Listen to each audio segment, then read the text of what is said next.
સમાચારમાં આગળ વાત કરીએ વડોદરાથી વડોદરામાં આજે રાજકીય ગરમાવો જોવા મળ્યો છે। જ્યાં ભાજપના કેટલાક જાણીતા ચહેરાઓએ કોંગ્રેસનો હાથ પકડ્યો છે।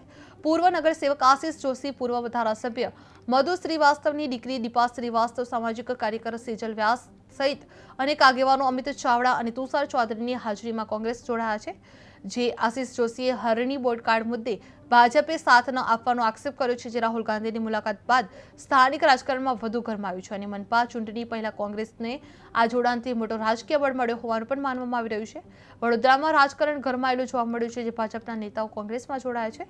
અમિત ચાવડા અને તુષાર ચૌધરીની હાજરીમાં જોડાણ જોવા મળી રહ્યું છે। જે મનપા ચૂંટણી પહેલા કોંગ્રેસને મોટો ઝાટકો મળ્યો છે। રાજકીય બળ હરણી બોર્ડકાર્ડ મુદ્દે ભાજપ પર ગંભીર આરોપ લગાવવામાં આવી રહ્યા છે। જે હાજરીમાં જોડાણ જોવા મળી રહ્યું છે। જે રાજકારણ વધુ ગરમાયું છે અને મનપા ચૂંટણી પહેલા કોંગ્રેસને આ જોડાણથી મોટો રાજકીય બળ મળ્યો હોવાનું માનવામાં આવી રહ્યું છે। જે વડોદરામાં રાજકારણ ગરમાયેલું જોવા મળ્યું છે। જે ભાજપના નેતાઓ કોંગ્રેસમાં જોડાયા છે। અમિત ચાવડા અને તુષાર ચૌધરીની હાજરીમાં જોડાણ થયું છે। જે મનપા ચૂંટણી પહેલા કોંગ્રેસને એક મોટો ઝાટકો મળી રહ્યો છે।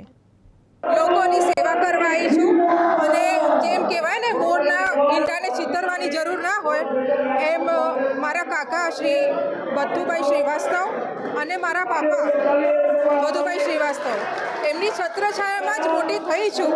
નાનપણથી જ ઘડાયેલી છું, લોકોની સેવા કરવા આવી છું, કરવાની છું અને કરતી રહીશ। જય હિન્દ, જય ભારત। મારું નામ દીપા શ્રીવાસ્તવ છે।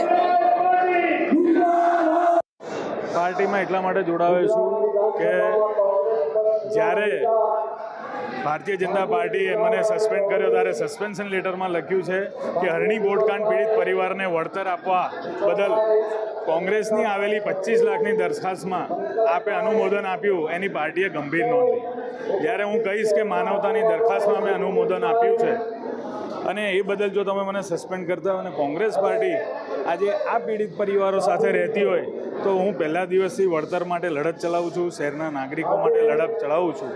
તો શહેરના નાગરિકોને ભ્રષ્ટાચાર મુક્ત વડોદરા શહેર આપવા માટે અને જે ભ્રષ્ટાચારો લોકોએ કર્યા છે એ ખુલ્લા પાડવા અને આગળ ભ્રષ્ટાચાર ના થાય, નાગરિકોની સુખાકારી થાય, એમને વેરા